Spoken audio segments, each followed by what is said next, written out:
Hi and welcome to yet another exciting section of the course. It would be really great if you have gone through the other sections of the course, but it's also good if you have just decided to take this section only, because you may be interested on financial analysis with Python and interactive visualizations on the web.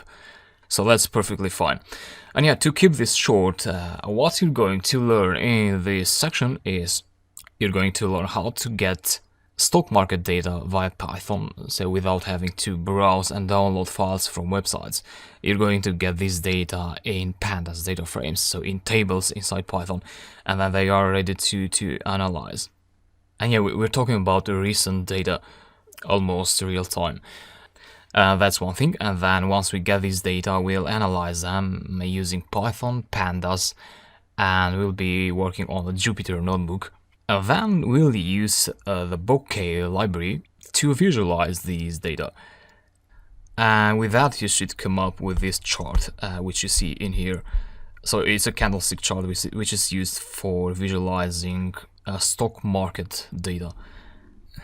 And yeah, this can be a bit complicated to build. So you're going to learn a lot by creating this graph from scratch.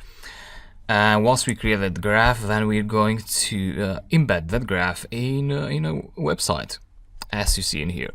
So this is the end product of this section. And this is pure Python, so we're not going to use any JavaScript for this chart. So this is interactive, and yeah. And you can even zoom into certain areas if you like. And yeah, this is great, I believe.